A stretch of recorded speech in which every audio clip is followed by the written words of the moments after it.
बात करते हैं, ये आपको जो दिखाई जा रही है ये स्क्रीन है जो प्रोजेक्टर के साथ दी गई है। ये स्क्रीन इस तरह से वॉल माउंटेड होनी चाहिए और वॉल माउंट करा करके, और आप इसे देख लें कि ये सही सलामत है, फटी हुई नहीं है। वॉल माउंट प्रथम चरण में जो आईसीटी में दी गई थी वो दीवार पर लगाने वाली स्क्रीन दी गई थी। इसके बाद इस तरह के बैग में अगर आप देखें तो इस तरह के बैग में आपके पास ये प्रोजेक्टर जो दिया जा रहा है, स्पेसिफिकेशन के हिसाब से ये प्रोजेक्टर दिया गया था। इस प्रोजेक्टर के साथ केबलें अगर आप देखें तो एक ये VGA केबल होगी और एक VGA केबल के साथ दूसरी इसकी पावर केबल होगी। ये सामान्य पावर केबल है जो सामान्य टेप रिकॉर्डर्स में ही लगती है। इसे जोड़ने के लिए सबसे पहले अगर आप देखें तो ये इसके पीछे दो चीज़ें हैं, एक तो कंप्यूटर और दूसरा लिखा हुआ है जिस पर कंप्यूटर और दूसरा लिखा हुआ है मॉनिटर आउट। कंप्यूटर और मॉनिटर आउट ये दो जो आपके पास लिखे हुए हैं, ये कंप्यूटर और मॉनिटर आउट को आपको देखना है।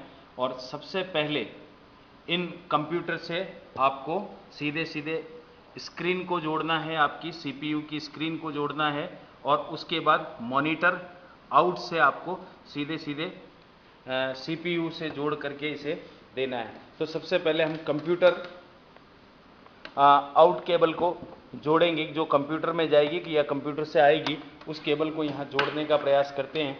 तो यहाँ सबसे पहले ये केबल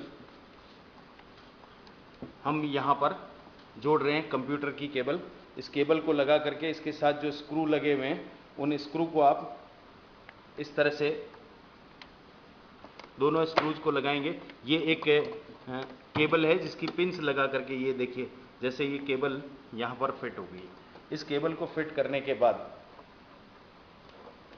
इसका जो दूसरा सिरा है वो दूसरा सिरा सीधे सीधे CPU में जहाँ पहले केबल लगी हुई है, इस केबल को हटा करके और इस केबल को हमने जोड़ा है। CPU में जो केबल पहले लगी हुई थी उस केबल के स्थान पर इस केबल को जोड़ करके यहाँ पर हम कस रहे हैं। अब ये सीधे सीधे CPU से आपका प्रोजेक्टर कनेक्ट हो गया है इस केबल के ज़रिए, और CPU से कनेक्ट होने के बाद जो दूसरी केबल जो मॉनिटर के नीचे से आ रही है, ये मॉनिटर के नीचे से आने वाली केबल को हम इसमें मॉनिटर आउट में जोड़ रहे हैं। और मॉनिटर आउट में जुड़ने के पश्चात ये केबल इस तरह से, ये दोनों केबलें इसमें कनेक्ट हो जाती है। और इन दोनों केबलों को कनेक्ट करने के बाद पावर केबल को हम जोड़ रहे हैं। नीचे इसमें आप देखें यहाँ पर ये पावर केबल के लिए दिया हुआ है। तो सबसे पहले पावर केबल का वो हिस्सा यहाँ पर जोड़ दीजिए, और पावर केबल को जोड़ने के बाद सीधे सीधे इसे पावर में लगाइए। और पावर में लगाने के बाद इसे सेटिंग सबसे पहले चेक करें। ये येलो लाइट जो आपको दिखाई दे रही है पावर की, ये पावर है।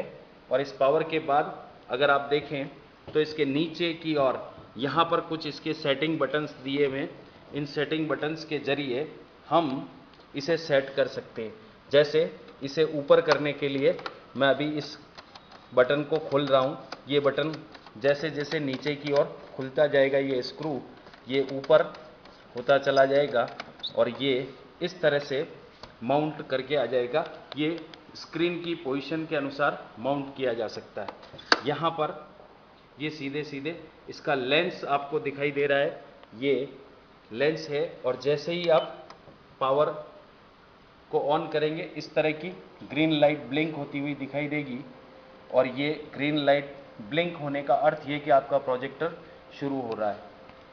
प्रोजेक्टर शुरू होने में कुछ समय लेता है, और पहले आप ये देखें, अब धीरे धीरे इसमें ये इस तरह से लाइट आना प्रारंभ होगी और ये लाइट सामने की तरफ फोकस होना शुरू हो जाएगी। जैसे अभी मैंने CPU पर एक डॉक्यूमेंट ले रखा है और CPU का ये डॉक्यूमेंट यहाँ पर दिखाई पड़ रहा है कि ये प्रोजेक्शन है पूरा का पूरा।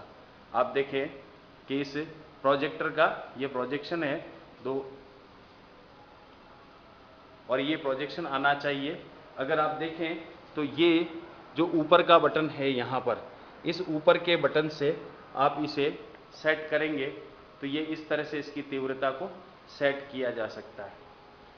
इतना होने पर आप ये देखें कि ये चालू है, और इसके अलावा इस और ये का ये सारा आपके कंप्यूटर के मॉनिटर पर भी दिखाई देगा। कंप्यूटर के मॉनिटर को दिखा रहा हूँ मैं आपको कि ये सीपीयू के मॉनिटर प्लस स्क्रीन दोनों पर एक ही दिखाई दे रहा है। और ये स्थिति आ जाए, इसका अर्थ ये हुआ कि ये जो प्रोजेक्टर है, ये प्रोजेक्टर आपका बिल्कुल ठीक तरीके से काम कर रहा है।